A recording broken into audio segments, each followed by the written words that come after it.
All right, this is the Community and Partnership Committee. It's approximately 6:05, and we're here to provide a recommendation to council regarding authorizing the Director of Public Service and Safety to enter into a professional services agreement amendment with Burgess and Nipple, Inc. of Columbus, Ohio, to continue and complete the remediation of petroleum-contaminated groundwater at 206 South Market Street following BUSTR protocols, and to obtain a no further action NFA letter at a cost not to exceed $350,000 for a total agreement amount of $532,948.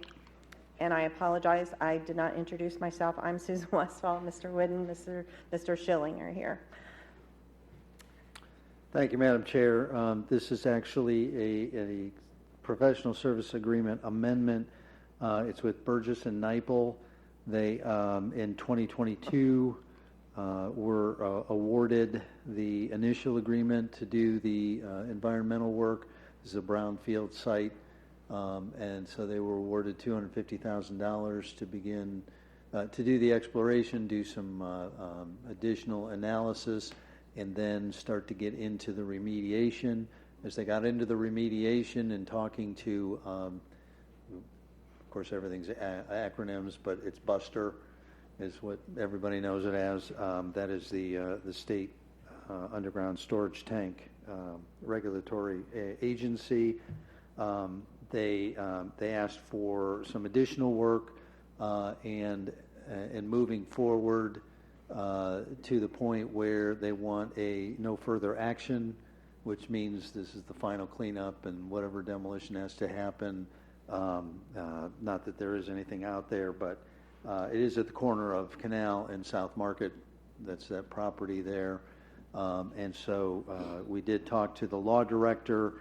And since Burgess and Nipple has already done the initial work, there's some economies of scale there. It is a rational amendment in his mind, and he was okay, even though the amendment amount is higher than the initial amount.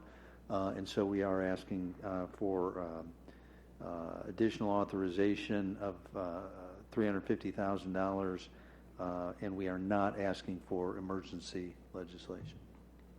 Okay. Questions? Yeah, I have a couple questions. This is the old, for the old timers, this is where the Dutchess service station was, right? I believe that's correct. And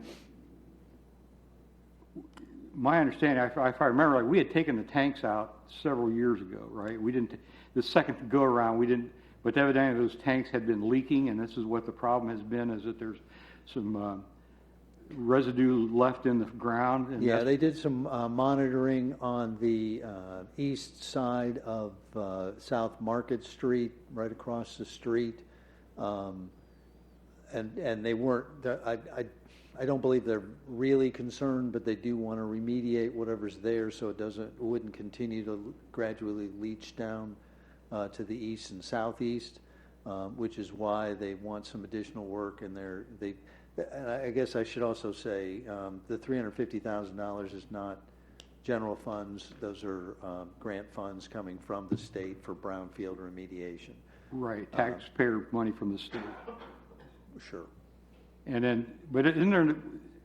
I'm trying to think. There's a repair shop across the street from Dutchess, and that was a gas station at one time as well, right? That would have been before my time. It has been somebody maintenance. Knows what they're talking about. It's nodding their head there. Okay. I guess the problem with the brownfield, where is it? If it's on the east side, wouldn't it be coming from the auto repair station where their tanks were leaking? It's gravitating. Whatever analysis they do, geological or whatever, it's gravitating from the west side to the east side. West side is moving towards that. Moving eastward, but it's really not moving. They just want to make sure it doesn't move anymore. Okay. Yeah. Okay. And so this would do everything that they need to get a just complete, clean bill of health. Okay. And again, this, I know I had talked about this last year, is that, you mentioned these are grant funds using taxpayer money from the state of Ohio, and eventually those funds nationally and on the state may go away.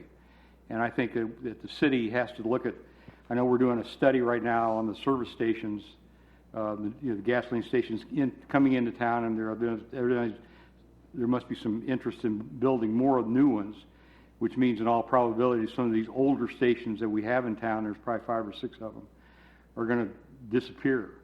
And the owners are going to walk away and they got tanks in the ground, and who's going to be responsible for getting all that stuff out?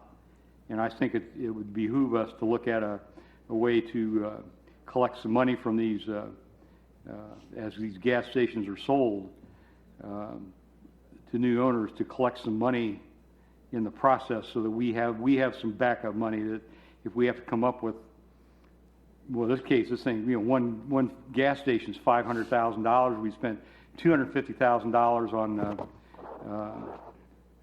the ice one. It used to be that BP station where the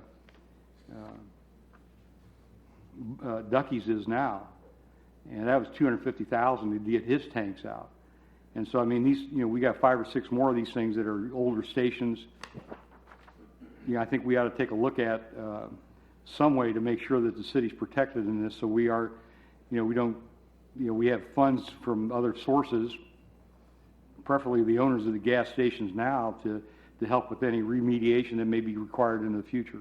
So I'd like to make sure that as we do this study, maybe we can include some of that. We cannot. That is a state regulated. We've had this conversation. We're kind of going a little off topic, I think, but well, we are allowed to discuss not, things in committee, at least.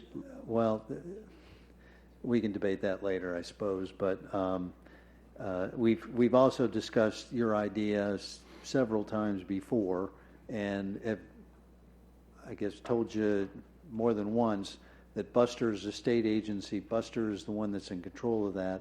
We don't have any ability to have local deposits and then cause the kind of activity that you're talking about. Those are regulated at the state level. The underground tanks are. So, your idea would be one that you would share with Representative Newman if you wanted to pursue that. That's not something that we can just add a deposit or some kind of a fee on top of anything that they want to do as far as a gas station is concerned. It's well beyond zoning. See about that. Okay, I was just bringing it up again. I just, again, we got to try to protect the city, and this is, these brownfield sites are just a huge expense, and we got 20 gas stations in the city of Troy right now, and they're all brownfield sites, every one of them. So we got to look to the future on that. As far as this is concerned, I don't have any problems with this.